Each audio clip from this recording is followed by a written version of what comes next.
Selama umur Rasul 60 tahun Pak, atau 63 tahun, anak nak bertanya, bapak ibu pernah tak dengar Rasulullah sakit? Anak nak nanya Pak, Bu, pernah tak kamu dengar Rasulullah sakit selama umur 63 tahun? Pernah tak ibu terdengar Rasulullah diopname di rumah sakit? Bapak pernah dengar Rasulullah sakit? Rasulullah pernah sakit 2 kali semasa hidupnya Pak. 1, Rasulullah sakit demam, menggigil badannya ketika nerima wahyu pertama kali di Gua Hira. Rasul dipeluk oleh malaikat Jibril. Iqra ma'ana biqari, kata Rasul. Iqra ma'ana biqari. Iqra bismi rabbikal ladzi khalaq. Sambil dibekap oleh malaikat Jibril. Ya Muhammad, baca ma'ana biqari, kata Rasul.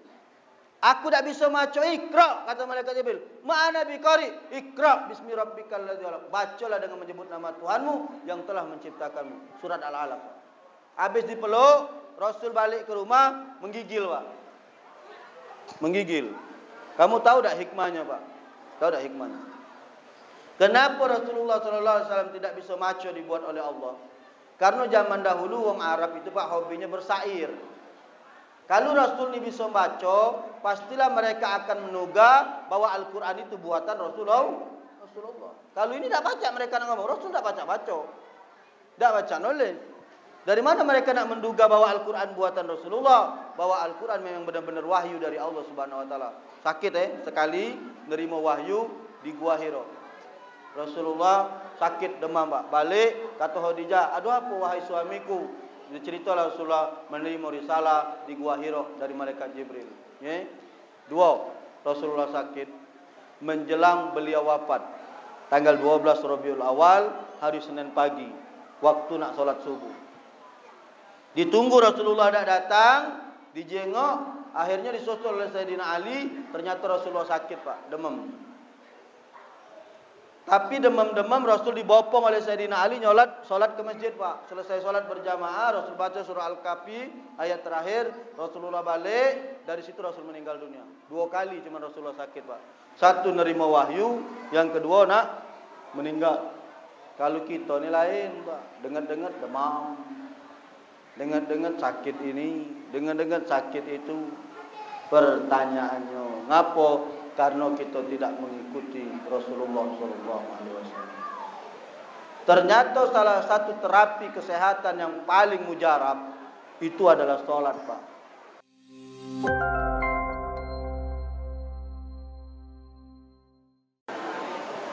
Assalamualaikum warahmatullahi wabarakatuh.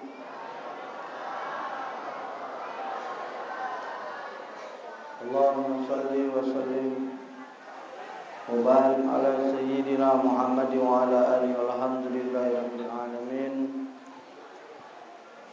Rabbi a'udzu bika min hamazati syayatin wa a'udzu bika rabbi yahdurun ma ba'du. Rabbi israh li sadri wa yassir li amri wa hlul 'uqdatam min lisani yafqahu qawli.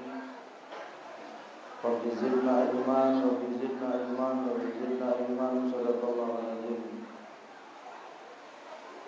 Al-Mukarram al-Muhtaramun, yang sama-sama kami hormati, para orang tua, para guru-guru, para kiai, para habaib, para asatidzah, para qari, qari'ah, para haji dan hajah yang berkesempatan hadir, dan tentunya tanpa sedikit pun mengurangi rasa takzim dan hormat kami, namanya tidak bisa kami sebutkan satu persatu. Namun teriring doa, mudah-mudahan semua orang tua kita, semua guru-guru kita disehatkan oleh Allah Subhanahu Wa Taala, umurnya dipanjangkan oleh Allah Subhanahu Wa Taala, dan mudah-mudahan rezekinya diluaskan oleh Allah Subhanahu Wa Taala. Yang saya hormati Ketua Masjid Nusrat Ridwan beserta segenap seluruh pengurus dan jajaran, Ketua PHBI peringatan Hari-Hari Besar Islam Masjid Nusrat Ridwan yang sudah menginisiasi, merencanakan hingga melaksanakan peringatan Isra Mi'raj. Mudah-mudahan baik pengurus masjid maupun Ketua PHBI dan anggotanya beserta seluruh para donatur yang tadi sudah disampaikan, yang sudah menyedekahkan hartanya, makanan, minuman yang akan kita nikmati pada malam hari ini. Mudah-mudahan semuanya akan Allah ganti dengan sebaik-baik balasan. Amin ya rabbal. Yang saya hormati bapak-bapak, ibu-ibu, para jamaah semua yang insyaallah dimuliakan oleh Allah, terkhusus rombongan grup Sarafal Anam yang tadi sudah menghibur kita bersama dengan lantunan-lantunan sholawatnya. InsyaAllah mudah-mudahan menambah kecintaan kita kepada Rasulullah SAW. Amin ya rabbal. Bapak Ibu yang dimuliakan oleh Allah, banyak-banyak bersyukur. Nikmat yang diberikan oleh Allah ini luar biasa. Wa in ta'udu nikmatallah la tusuha. Kalau kamu nak cuba-cuba menghitung nikmat yang kuberikan, kata Allah, tak bakalan mampu. Jadi kita ni sudah dicampai sama Allah, sudah dicampakan. Kalau kamu nak ngitung nikmat yang kunjuk ke dengan kamu, tak bakalan bisa. Sederhana be, nikmat oksigen, nikmat oksigen. Kalau nak dihitung harus bayar. Sanggup tak Bapak Ibu bayar? Kalau kamu nak tahu, nak tahu berapa harga oksigen itu, Bapak Ibu silakan besok ke rumah sakit terdekat, rumah sakit Pusri kali yang paling dekat di sini. Minta masuk ke ruang ICU, Pak. Tanya harga tabung oksigen yang kecil macam ini tu, berapa harganya? Berapa lama itu dipakai pacak dapatnya? Kalau dulu itu 350.000 bu, satu tabung itu dipakai paling kurang lebih 2 jam. Bapak Ibu ngirup udara ini, oksigen ini 24 jam, dari pagi sampai ke pagi lagi. Kalau nak dihitung bu, sekali tarikan nafas itu lepas ke 20.000 Pak, kurang lebih kalau nak di duit tu. Sekarang Bapak hitunglah berapa kali narik, berapa kali ngelepas. Mana kalau duit cuma ada 10.000, Ustaz, tarik jangan lepas. Tahanlah, duit cuma 10. Kalau duit 10 narik, lepas. Berapa ratus juta Pak kita nak bayar sebulan, baru bab oksigen. Belum bab tangan pacak bergerak, belum bab kaki pacak berjalan, belum bab mulut pacak ngomong, belum bab mata pacak nyengok. Wa in ta'udu nikmatallah la tusuha. Jadi kalau ada orang yang tidak bersyukur dengan Allah, ngerotok bae gawenya, tak tahu terima kasih, berarti Bapak Ibu termasuk orang-orang yang kufur terhadap nikmat yang diberikan oleh Allah. Kalau dalam nikmat ini Bapak Ibu jangan nyingok ke pucuk, nyingoknya ke bawah. Kalau babnya ibadah, nyingoknya ke pucuk, jangan nyingok ke bawah. Kita ni terbalik. Bab ibadah, nyingoknya ke bawah. Giliran bab nikmat, nyingoknya ke pucuk. Itu lihatlah dia pacak beli mobil, pacak beli rumah, aku tak kata apa-apa. Akibatnya kita tak bersyukur. Padahal kita walaupun nak katik mobil, badan sehat. Tetangga sebelah mobil lah nak katik, kena stroke. Nyingoknya ke bawah. Yang kena stroke lah nyawa pula. Masih lemah, aku cuman kena stroke, cuman buntu baik. Tetangga sebelah sudah buntu, kena 2 truk. Ya, dia cuman stroke, yang sebelah 2 truk. Uji yang 2 truk, alhamdulillah. Aku masih sehat. Kawan sebelah sepuso. Uji yang sepuso, alhamdulillah. Aku masih hidup. Kawan kemarin, innalillah. Uji yang innalillah, ada acak ngomong lah mati. Mana yang mati acak ngomong. Itu bab nikmat Pak. Nyingoknya ke bawah. Kalau kita nyingok ke bawah, jadinya kita selalu bersyukur. Kalau bab ibadah, nyingoknya ke bocor. Tetangga sebelah wong saro, tapi sholat 5 waktu berjamaah di masjid. Aku ni berduit, aku harus lebih giat lagi. Macam itu. Ini dah bab ibadah nyingok ke bawah. Alhamdulillah aku maghrib isya aku lah solat. Tetangga sebelah maghrib baik cuman. Uji yang maghrib baik. Alhamdulillah aku maghrib sudah semayang. Kawan sebelah tidak nian solat. Yang macam ini mati ngantuk. Nyingok bab tu bab kepocok. Kalau bab ibadah, kalau bab nikmat nyingoknya ke bawah, menjadikan kita selalu bersyukur. Kalau bab ibadah kita nyingok ke pojok, memacu kita untuk meningkatkan ibadah. Masya Allah. Salam teriring salawat tercurahkan kepada junjungan kita suri taula dan umat, sosok manusia yang paling agung, kekasihnya Allah Subhanahu wa taala, baginda Rasul sallallahu alaihi wasallam, pada seluruh keluarganya, para sahabat-sahabatnya, dan insyaallah kita semua para pengikutnya hingga akhir zaman. Berdoa kepada Allah mudah-mudahan kelak kita bisa berkumpul bersama Rasulullah sallallahu alaihi wasallam di surganya Allah Subhanahu wa taala. Amin ya rabbal. Bapak Ibu, para jamaah semua yang insyaallah dimuliakan oleh Allah, alhamdulillah malam hari ini saya bisa sampai di Mato Merah ya. Apa bedanya dengan Merah Mato, Pak? Merah Mato lebih ujung lagi. Kalau ini batasnya Mato Merah, Pak. Oh, yang Buto agak ujung lagi. Ya, aku galak bingung. Merah Mato, Mato Merah. Mato Merah ni ngabang berarti Pak mabuk.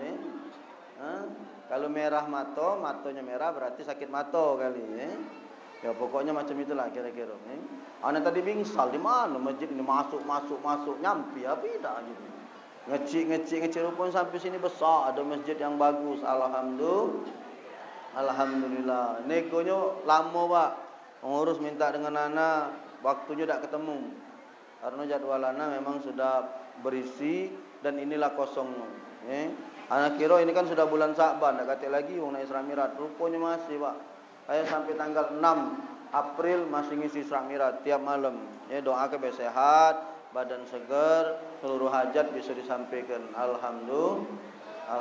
Bapak Ibu yang dimuliakan oleh Allah, subhanallazi asra bi 'abdihi lailan minal masjidil haram ilal masjidil aqsa allazi barakna haulahu linuriyahu min ayatina innahu huwas-sami'ul basir. Ini salah satu ayat atau dalil tentang perjalanan Isra wal Mi'raj.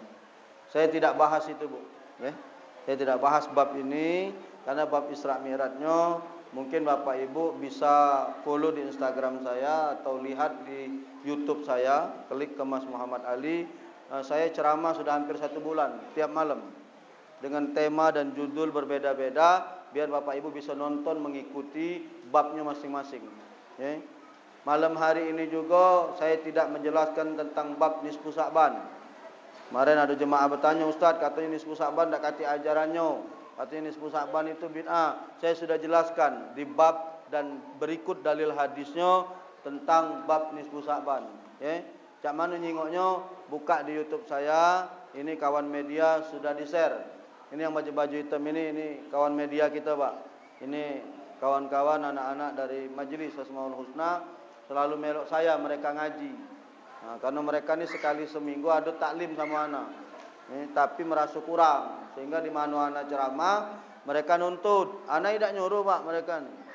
Cuma mereka ni kan karena sekarang kan player ini di-share di mana-mana. Ustaz ceramah di sini, nyusul kalau mereka ni. Aku kira dak kata yang melok ini karena silem. Jauh, Pak, dari Mato Merah rupanya kujingok malam ni ramai juga mereka ini. Alhamdulillah, Pak.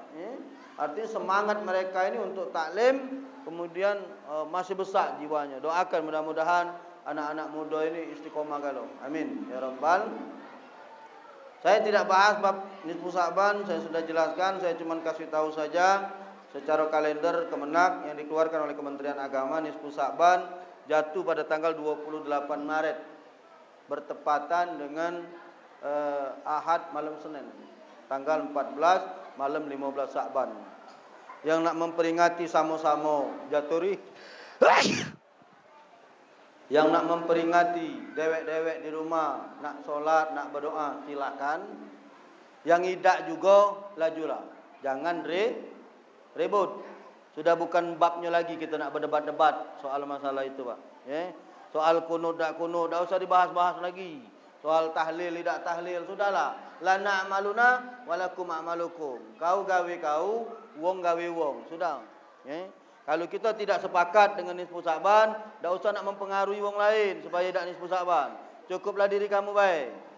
Ya. Kalau kita tak sepakat dengan Yasin tahlil, tak usah nak mempengaruhi wong yang Yasin tahlil. Cukup di kita baik. Makanya kalau ada orang ribut, tak katik dalilnya. Sudah, suruhlah balik pak. Unjuklah kuih kotak, baliklah baik kau. Jadilah. Tak usah ribut-ribut. Tak usah. Ya. Karena setiap orang melakukan itu punya dasar. Pak. Baru sekarang-sekarang inilah orang ribut. Ya. Zaman dahulu tak katik. Ulama-ulama, kiai-kiai kita yang ngajar-ngajar itu pak. Orang hebat kalau. Kiai kalau itu pak. Budak-budak muda yang baru muncul sekarang ni. Baru belajar dengan sikok ustaz, baru belajar dengan sikok kitab, segala wong disalahkannya. Segala wong nak masuk ke jero neraka kalau. Kalau kita tanya pesantren bukan, ahli tafsir tidak, ngerti Quran tidak, cuma melok majlis bae belajar dengan sikok wong. Segala wong nak kena salahkannya kalau. Ini yang galak naik ke darah, Pak. Padahal apa yang kita sampaikan ini, Pak, wong-wong tua zaman dulu sudah ngawe kenyo. Ya, sudah ngawe kenyo. Sederhana pak, bab makan. Bab makan.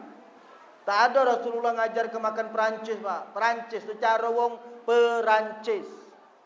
Wong Perancis kalau makan model itu pak. Kita ni wong Palembang nak melok-melok gaya Perancis. Awak ngerti tak? Cak mana Rasulullah ngajar ke makan?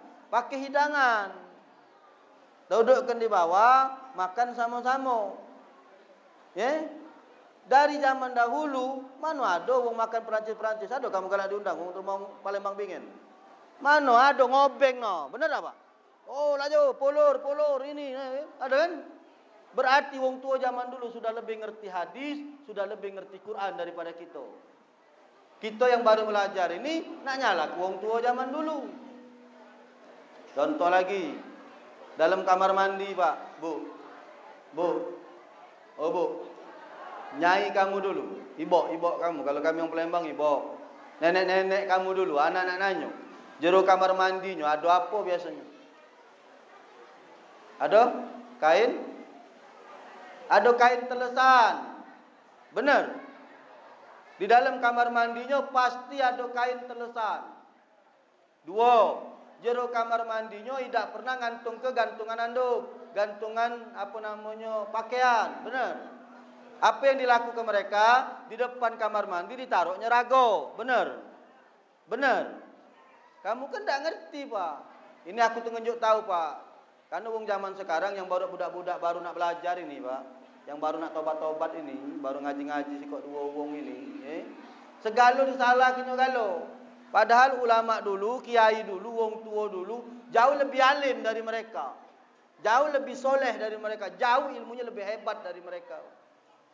Tapi cara ngajarnya baik yang beda. Kamu perhatikan Pak, anak juga tahu. Satu.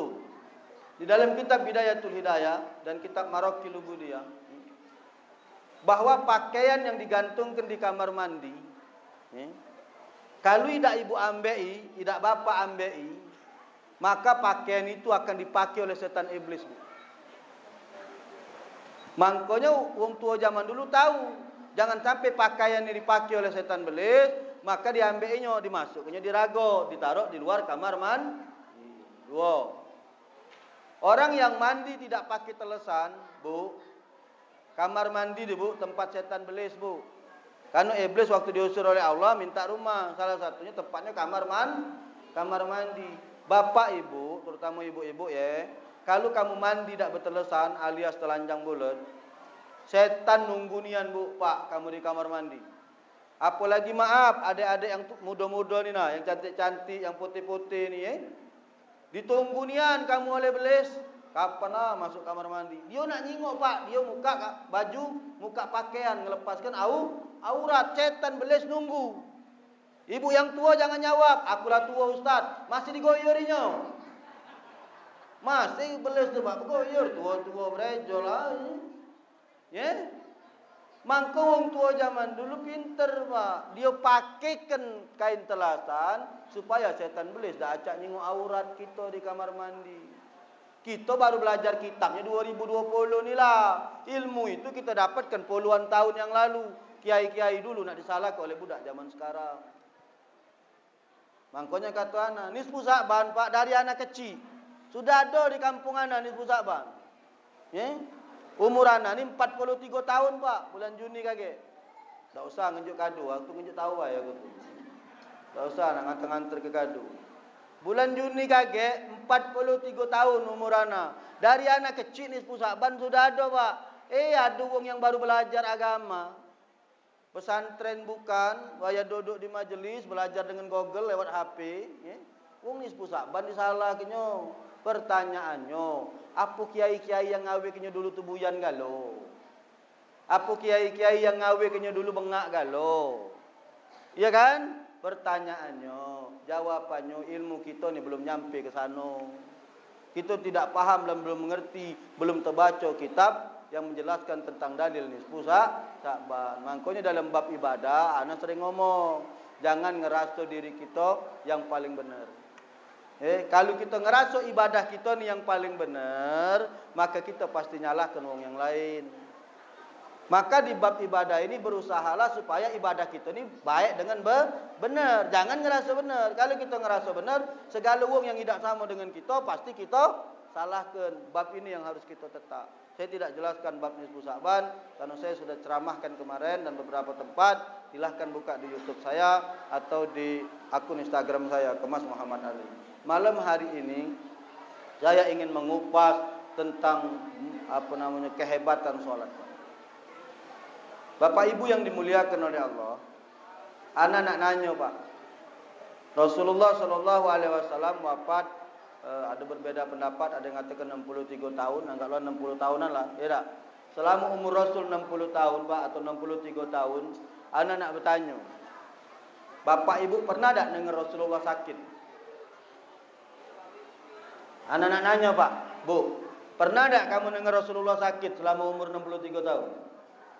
Pernah tak Ibu terdengar Rasulullah diopname di rumah sakit? Bapak pernah dengar Rasulullah sakit? Rasulullah pernah sakit 2 kali semasa hidupnya Pak. 1, Rasulullah sakit demam, menggigil badannya ketika nerima wahyu pertama kali di Gua Hira. Rasul dipeluk oleh malaikat Jibril. Iqra ma'ana biqari, kata Rasul. Iqra ma'ana biqari. Iqra bismi rabbikal ladzi khalaq. Sambil dibekap oleh malaikat Jibril. Ya Muhammad, baca ma'ana biqari, kata Rasul. Aku tak bisa baca. Iqra, kata malaikat Jibril. Ma'ana biqari. Iqra bismi rabbikal ladzi khalaq. Bacalah dengan menyebut nama Tuhanmu yang telah menciptakanmu. Surat Al-Alaq. Habis dipeluk, Rasul balik ke rumah, menggigil Pak. Menggigil. Kamu tahu tak hikmahnya Pak? Tahu tak hikmahnya? Kenapa Rasulullah SAW tidak bisa maco dibuat oleh Allah? Karena zaman dahulu orang Arab itu Pak hobinya bersair. Kalau Rasul ini bisa baca, pastilah mereka akan menduga bahwa Al-Quran itu buatan Rasulullah. Kalau ini tak baca, mereka nak ngomong Rasul tak baca-baca, tak baca nulis. Dari mana mereka nak menduga bahwa Al-Quran buatan Rasulullah, bahwa Al-Quran memang benar-benar wahyu dari Allah Subhanahu Wa Taala?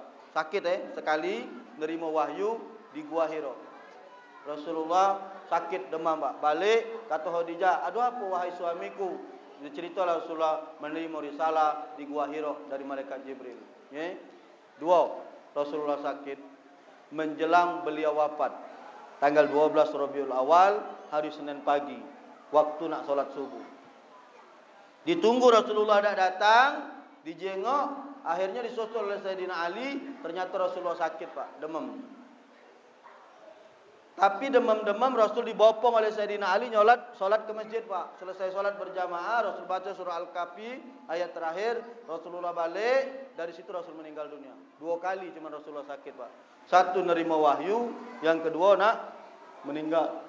Kalau kita ni lain Pak, dengar-dengar demam, dengar-dengar sakit ini, dengar-dengar sakit itu. Pertanyaannya, ngapa? Karena kita tidak mengikuti Rasulullah SAW. Ternyata salah satu terapi kesehatan yang paling mujarab Itu adalah sholat, Pak. Saya ulangi sekali lagi. Ternyata terapi kesehatan yang paling jitu itu adalah sholat, Pak. Maka itulah Rasul katakan, "Shallu kama ra'aitumuni usalli." Sholatlah kamu mak mano kamu nyingok aku sholat. Artinya ketika kita sholat melaksanakan seperti apa yang dilakukan oleh Rasulullah, maka kita dijamin sehat, Pak. Bayangkanlah, Pak, maraton, bapak maraton, yang bergerak cuma kaki, Pak. Bapak senam yang bergerak cuma tangan, baik, benar. Tapi kalau bapak sholat, tangan bergerak, pinggang bergerak, kaki bergerak, seluruh persendian bergerak, tangan. Cobalah kalau kamu pemanasan tuh, ya tak? Senam kesehatan jasmani. 2, 1, 2, 1, 2. Ada tak di sholat? Ada tak di sholat? Ada gerakan ke kanan ke kiri? Ada? Kapan? Assalamualaikum warahmatullahi. Assalamualaikum warahmatullahi. Ya cuman jangan mentang-mentang aku ngomong mak ini lagi. Assalamualaikum warahmatullahi. Assalamualaikum warahmatullahi. Itu tak aku tuh nyontoh ke gerakan senamnya tuh. Ya. Kemudian kalau kita olahraga, tundukkan ke bawah 2 kali, ke atas 2 kali, mulai. 1, 2, 1, 2, 1, 2. Ada tak di sholat, Pak? Ada. Ruku. Benar. Begitu kita gerakan sholat, olahraga, tundukkan kepala ke bawah. Ada gerakannya di sholat.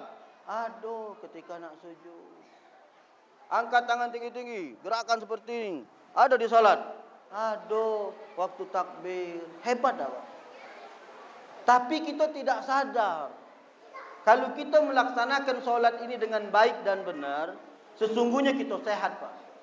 Dibarengi dengan mengikuti pola makan yang diajarkan oleh Rasulullah SAW.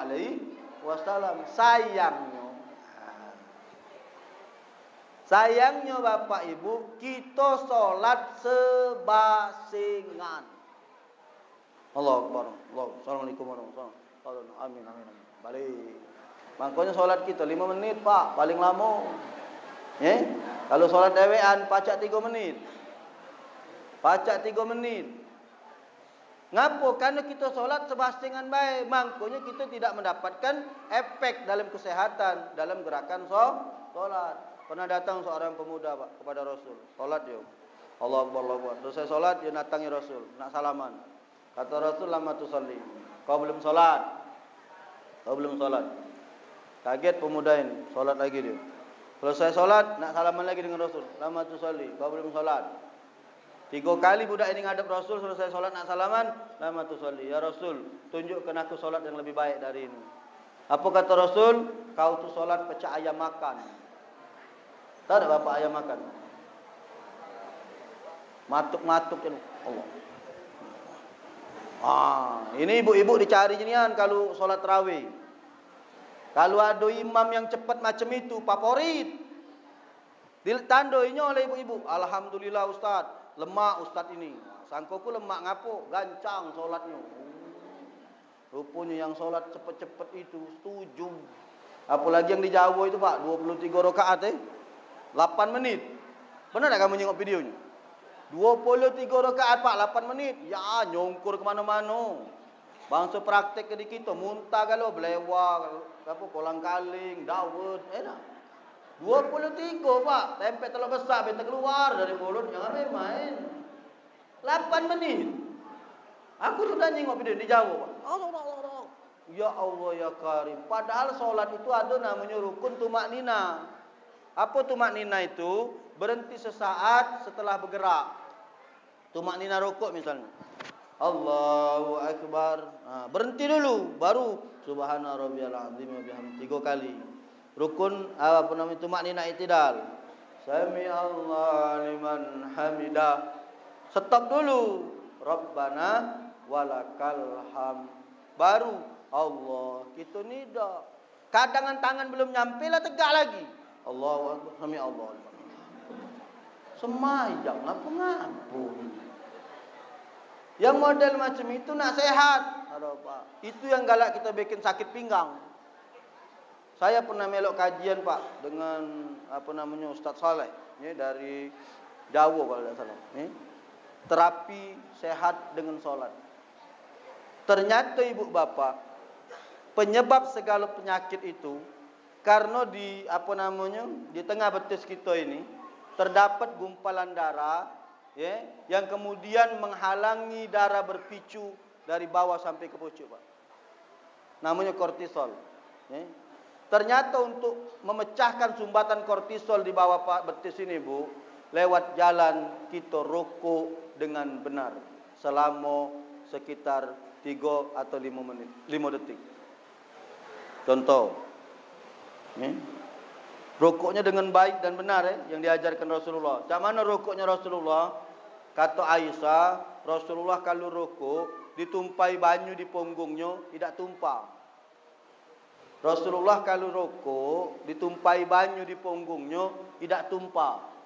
Apa maksudnya? Rasulullah kalau rokok lurus, Bu, punggungnya. Boleh belajar, misalnya ada kaca di rumah, latihan dulu, Pak. Latihan, jangan ngomong macam ini lagi ngawak kaca, lurus dah, lurus dah. Batal mayang kamu. Latihan dulu, mbek kaca di depan rokok, tangan dipegang di dengkul. Mata kita memandang tempat sujud. Mata memandang ke tempat sujud, tangan ada di dengkul seperti ini. Ini, Bu, kalau kamu benar rokoknya macam ini, pertama-tama memang sakit, Pak. Cobalah. Pertama-tama di sini Ibu sakit, cak ada rasa kenceng awal-awalnya. Tapi lama yang rematik, yang galak kejeng, galak apa, hilang, Bu. Kenapa dia hilang? Waktu kita rokoknya lama tadi, maka aliran yang nyumbat di sini dia pecah, Pak. Itulah yang menyebabkan aliran darah itu menjadi lancar, terpompa dari bawah ke atas.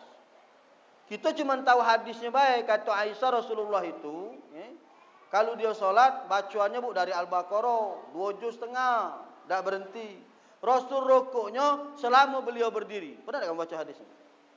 Kata Aisyah, Rasul itu kalau dia baca 2 juz setengah, rokoknya seukuran 2 juz setengah. Berarti Rasulullah itu, Bu, Pak, rokoknya lama sama seperti ayat yang dia baca. Saking kelamunya itu Rasul. Makanya, Bu, kata Aisyah, Rasulullah itu kakinya sampai bengkak-bengkak, Pak. Rasulullah itu kalau dia sholat malam, Pak, kakinya sampai terbengkak. Ngapo? Sekali baca An-Nisa baru rokok Rasul. Bayangkanlah Al-Baqarah, bayanglah nak 2 juz setengah. Kita ini imam baca ayat panjang dikit baru sabi isma be, lah berdehem galau. Apalagi kalau Ramadan. Waktu tarawih itu. Allahu Akbar, imam. Bismillahirrahmanirrahim. Yang belakanglah berteriak, dalu ini, dalu ini, dalu. Dialah tahu. Solat 8 rakaat, bismillah lagi macam itu, selesai, dalu ini. Dia lambayang ke Dawud, lambayang ke Cincau, nak ngulangi lagi. Mak manalah kira-kira solat kita, Pak. Lagi semayang masih ingat makanan di rumah. Bayangkan, Pak, kalau kita sujud rokoknya benar seperti rokoknya Rasul, maka manfaat pertama yang kita rasakan, pusat aliran darah yang tersumbat di betis ini, dia menjadi lancar. Memang sakit, Bu, cobalah. Ana pernah sholat tahajud sama beliau, waktu itu pelatihannya di Masjid Agung. Kami sholatnya jam 1 malam, waktu itu dibanguni, selesainya jam 4. Pak. Selesainya jam 4 subuh, cuma dapat 2 rakaat tahajud, 3 rakaat witir. Dari jam 1 sampai jam 4. Tapi keringat benar-benar keluar, Bu. Itulah Rasul kalau sholat, ngapu sampai kakinya bengkak? Karena saking lamanya berdiri, Pak. Saking panjangnya ayat yang dibaca, Ibu. Mak mano aku ni ustaz, tidak punya hafalan. Hafalnya cuma inna anzalna fi lailatul qadar, atau hafalnya cuma kuliah kulhu. Boleh Ibu ulangi 1000 kali kulhunya. Tak kata hafalan. Itu bae ulang. Bismillahirrahmanirrahim. Qul huwallahu ahad. Nak lama, supaya nak lama. Nak baca ayat tak kata.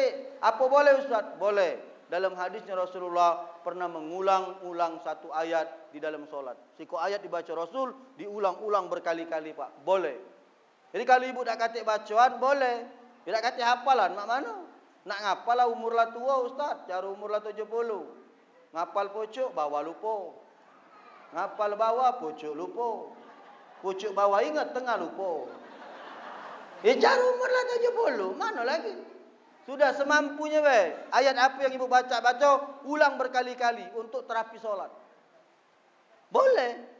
Boleh silahkan. Kalau Rasul kan bacanya panjang bu. 2 juz, 3 juz sekali solat. Makanya kaki sampai bengkak-bengkak. Ya Alhamdulillah Ustaz. Kaki aku bengkak juga. Solat. Bukan biri-biri. Bukan karena solat bengkaknya. Karena sakit biri-biri. Ya. Maka ketika kita rokoknya mengikuti rokok yang diajarkan oleh Rasulullah SAW, maka kita mendapatkan fungsi kesehatan yang luar biasa. Pak. Cobalah kamu di rumah kayak praktekkan. Rokoklah lama-lama. Dewan di sini. Letakkan tangan di dengkul. Ini wong banyak anak jengok rokok kadang macam ini Pak. Ininya melekuk nah. Tak ada lurus macam ini. Ya. Ada lagi yang kadang pecah idak nak rokok. Ada tak kamu macam ini? Ada tak? Tak usah bicara kalau yang sakit Pak. Kita ni ngomong ke yang sehat. Awak seger, buger. Mana yang rokok? Cak galak pecah idak. Padahal Rasul mengajarkan berdiri Pak. Dalam solatnya. Tegap. Luruskan badan. Takbir angkat. Allah. Ini lanang. Kalau betina. Dirapatkan. Allah. Kalau banci, buka tutup. Ya? Jadi dah main-main bu, agak uji kamu yonian pula. Agak ada banci solat, Allah. Uji Ustaz Ali buka tutup. Lah kau omongi kelakar ya, jangan tetap video aku ni, ya. Angkat kalau lanang, betina macam ini bu. Beda terasa bu. Cubalah kamu angkat tangan. Cak olahraga Pak kita tu jadinya, ya. Ini dah kadang.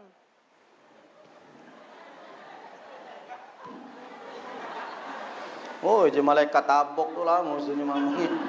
Nak semayang apa nak ngapo ni? Pada Rasul ngajak ke Pak, saat letakkan tangan antara dado dengan pusat mazhab Syafi'i. Letakkan tangan di dado kalau mazhabnya Maliki.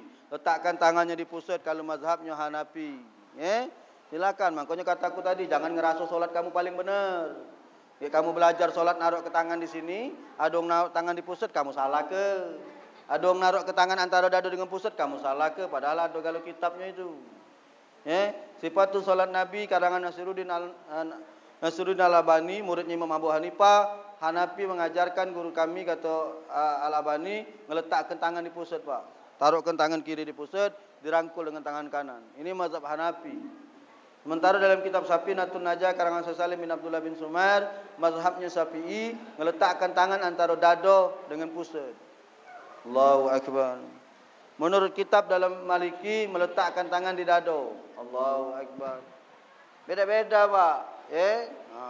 Rukuknya disepakati kata Aisyah Rasulullah lurus. Ternyata dengan rukuk yang lurus itu ternyata Bapak Ibu menjadikan gerakan kortisol yang ada darah penyumbat menjadi lancar. Dua ekor biar aku malam ini. Bagi kamu nonton YouTube aku ceramah tempat lain, aku jelaskan lagi yang lain.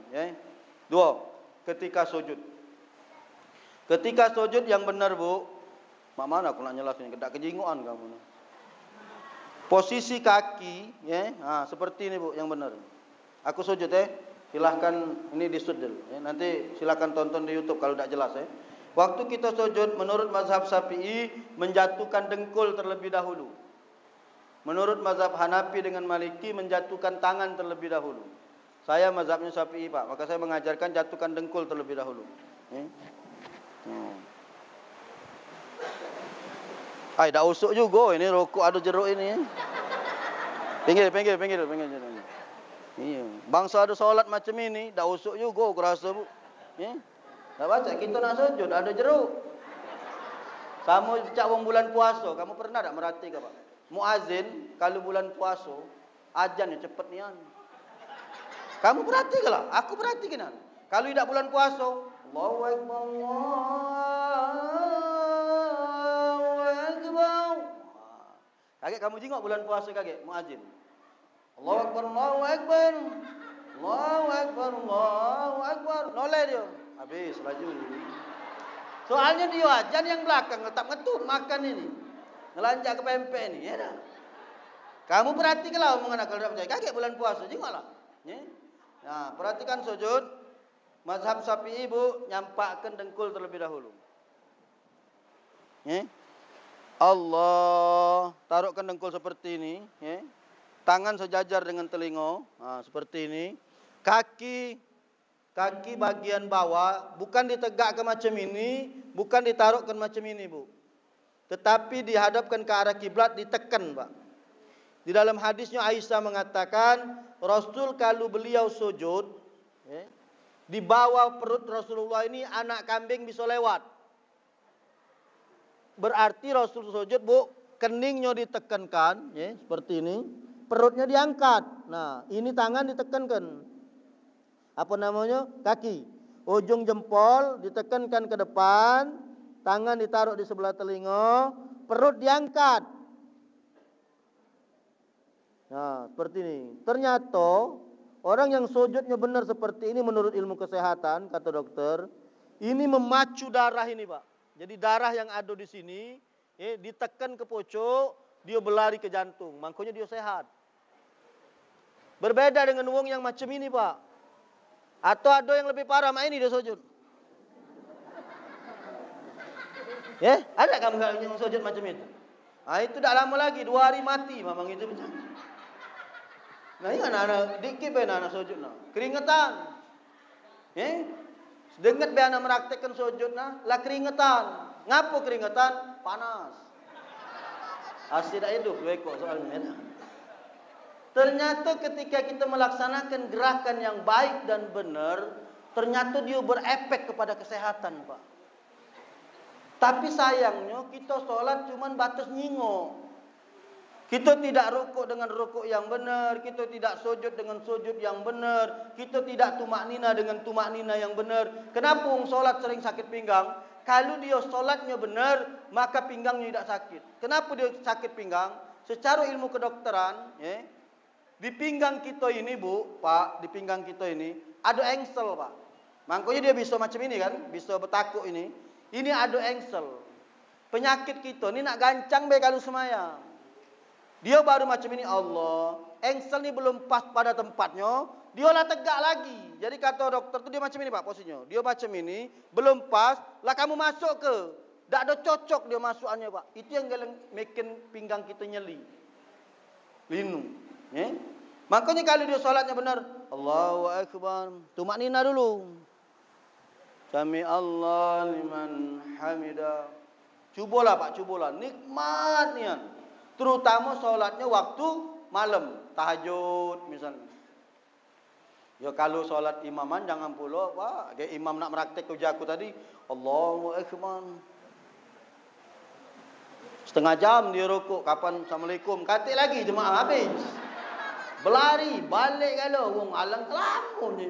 Yaman kita jemaah imam sesederhana baik, tapi jangan pula terlalu gancang, jangan pula lambat nih. Lambatnya. Kalau ini dipraktikkan dengan baik dan benar, percayalah Bapak Ibu. Bapak Ibu akan mendapatkan 2 manfaat. 1, Bapak Ibu insyaAllah dapat pahala dari Allah Subhanahu Wa Taala karena solat yang kita lakukan. Yang kedua mendapatkan kesehatan karena gerakan solat dengan baik dan benar.